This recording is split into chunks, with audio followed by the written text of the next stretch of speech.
I have been known to admire a horsetail inclusion, people. That's what I'm trying to say.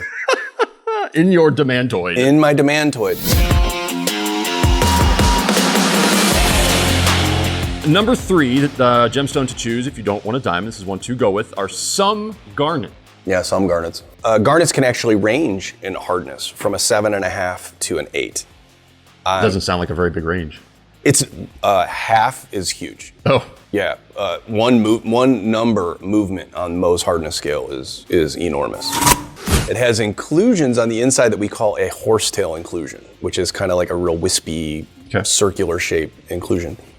Any gemologist that would look at it, so that is a really nice horsetail inclusion inside that demantoid.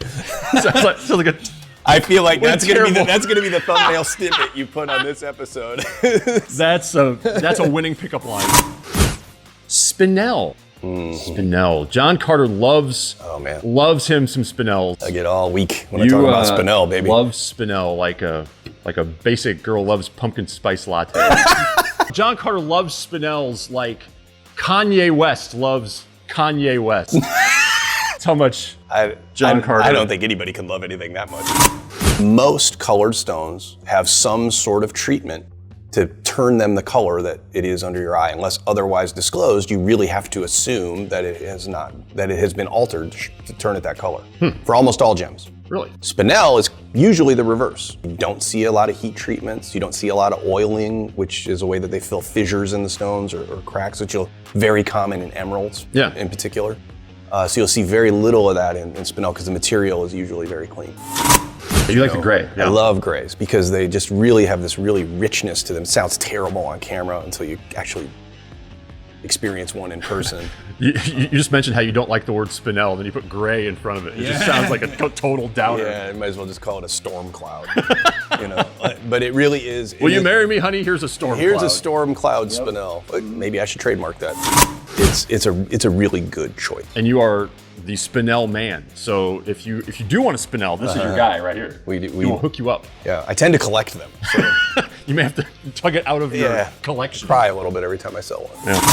It's important to differentiate. Just because I'm saying these are good alternatives to a diamond, it is not anywhere near the hardness of a diamond. A 7.5 to an 8, while on the scale, like you said, it's only 2 or 2.5. It's an enormous difference. Number 1 gemstones to choose if you don't want a diamond: rubies and sapphires. Yeah, it is generally shocking to people. They don't realize rubies and sapphires are the same gemstone. The only thing that separates a ruby from a sapphire is color.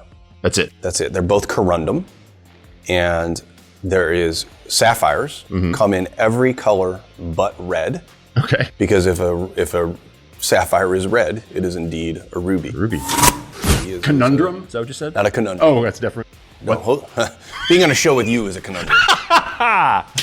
Touché, sir. They are a 9 for hardness. Wow. Remember, diamonds are 10. Yes. It is the only gemstone, to my knowledge, that is a 9. I think that's right. If it's not, you'll edit it.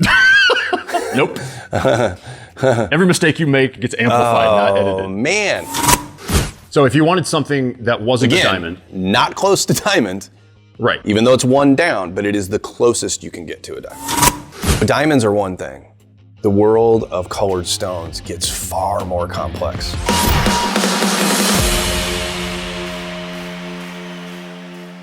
It's a pyrope, I believe, technically.